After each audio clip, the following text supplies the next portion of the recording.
Really say is that we're really looking forward to representing Miami on the world stage. And one of the ways that we look to do that is through collaboration.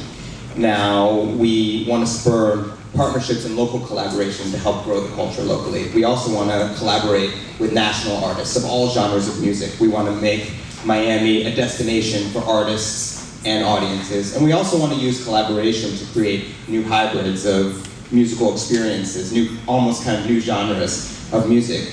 When I say that we're looking forward to representing Miami, we do want to tour and we do want to create recordings. And just in terms of concerts, right now we're aiming to next season do about 3 concerts self-produced in the Miami Light Project space, the Lightbox at Goldman Warehouse. But eventually we'd love to get to monthly and then even more so. So we're just looking forward to growing the ensemble, doing concerts in the Wynwood Green space, the Wynwood Greenhouse. Sorry. I should know that name. And even more so. So right now we're in the initial stages. We got a fantastic grant from the Knight Foundation, which really helped launch our group. Thank you.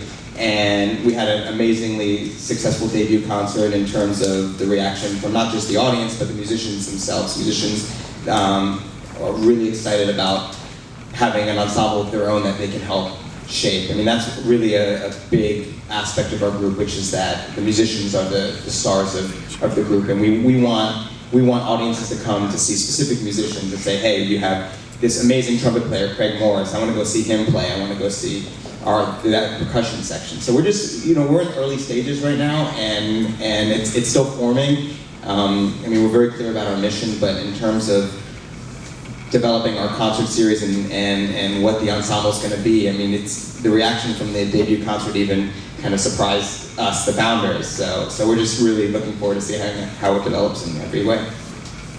And just to add on that, in the spirit of collaboration, I'm working to fundraise for our project.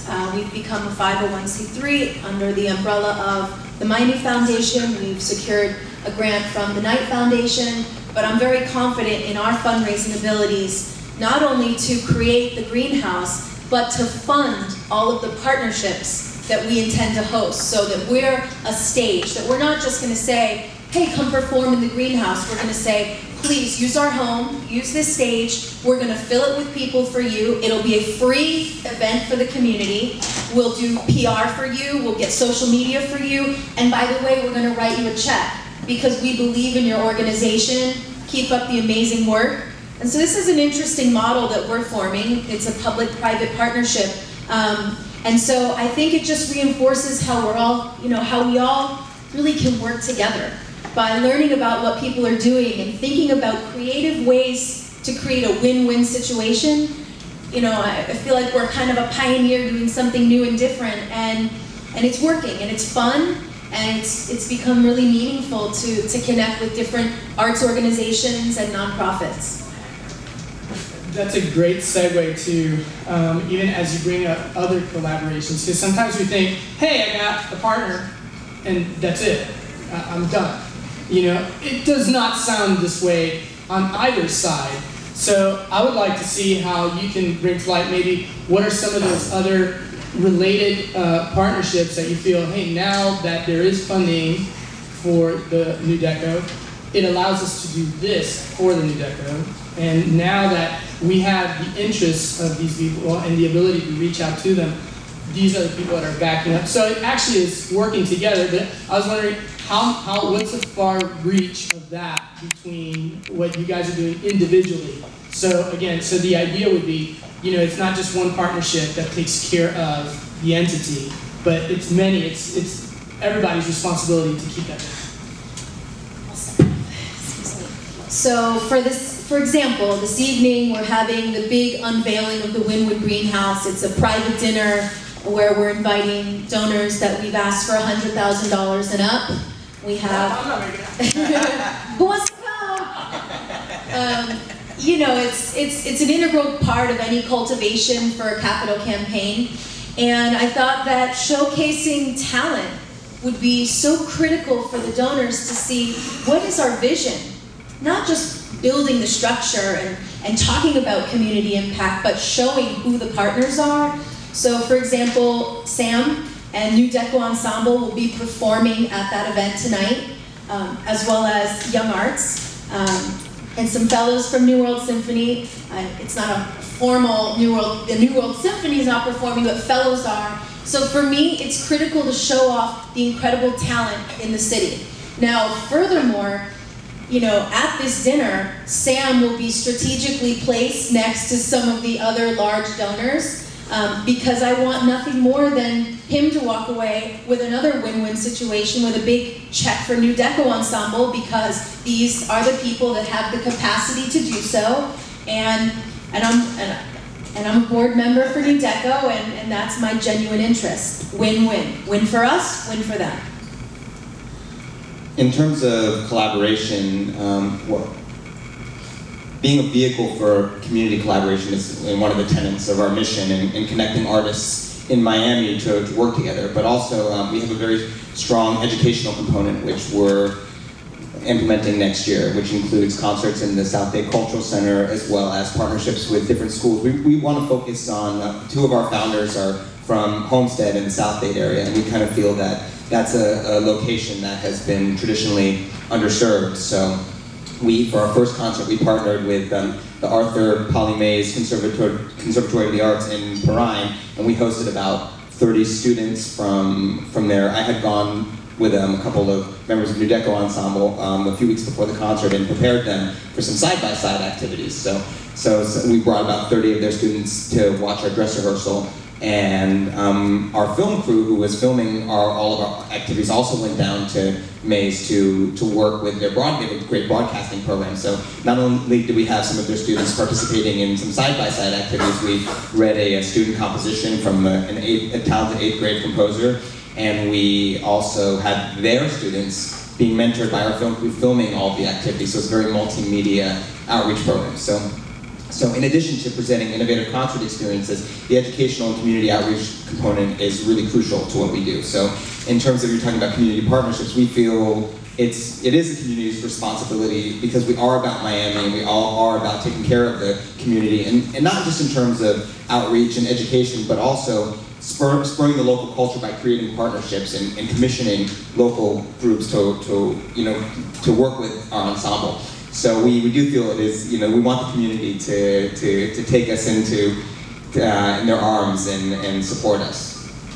And on behalf of Metro One community, we work with a different nonprofit once a month, and we figure out ways to add value to the organization, whether it's the Metro One staff, which is 50 people, whether it's we support financially the Surfrider Foundation, and then all of our staff will go out and help preserve the dunes or do a beach cleanup. We've done group walks to raise money for the Alzheimer's Foundation. We sponsored the Friends of New World Symphony 10th anniversary. We supported Dwayne Wade Pro Pops Foundation by teaching all of their kids yoga and helping to mentor those kids. So we've had about 12 different community partnerships, and we support those organizations both fiscally and with manpower, whether it's shoe drives for the Miami Rescue Mission, toy drives for the holidays. And maybe these are some of the interesting ways that you could approach different corporations. So whether they allocate funds or just work with you to use their unique resources, I think that's what we've tried to focus on, is a little bit out of the box, and how do we make a big impact both financially and through manpower. That's incredible, and one thing I do kind of get from both of you is your passion for what you're doing. And that's one of those things where the arts and the movement of arts organizations, and to change a culture, it has to go beyond seeing a bottom line and having really a heartfelt passion for what it is that you're doing. Because in everything, there's going to be some form of sacrifice, whether it's money or physical. There's always going to be some sweat equity that has to be put into it. So that always has to be added in as a line item that is never going to go away. And obviously, passion is one of those things that fuels that. Now, to get on a practical level, how do you reinforce each other's marketing? For those here that are wondering, okay, well, they're kind of are they doing their own thing, or do they both fire up marketing ideas together? how is it that it works between both? What we're actually going to perform in the park and what the programming is going to be, but we just know that with our history of working together, the whole process is going to be organic, and we're pretty confident of everything that's going to come from it. And in terms of, the timeline for the Wynwood Greenhouse, we intend to start construction this summer and deliver this, outdoor venue for innovators, artists, and the community by the end of Q1. So I'd like to see, in my heart of hearts, that next April when we open the Wynwood Greenhouse, it's a big bang. All of you will be invited, and it's with the new Deco Ensemble performing. And we'll be having all kinds of interesting ways to work together until that point. But certainly, that's, I just want everybody to understand, the process, and it's been really organic and trustworthy. That's really cool, because sometimes we think that we have to sketch, like, I'm not a business plan type of person. I think I'm more of the organic, hey, just jump in and do it, and learn along the way. So there is different camps. Sometimes you do have to present a business plan to kind of get things motivated, but we can't live on the fear, on the what ifs. Sometimes just stepping out really is the best effect that you can have. Why? Because you're either going to learn from the failure, or it's going to succeed and it's going to teach you to keep doing what you're doing. So, and motivate you to move on. So a lot of the times we need to kind of like focus on, hey, just get this thing kind of moving and grooving. And I think it's just to be clear, I think it's important that each organization has its own strategic business plan so that you have your solid foundation to stand on, and then within the partnership, you express what are the expectations, and then there's a sense of flexibility. Just wanted to reinforce the strategic business plan. Yes, don't just blow it up.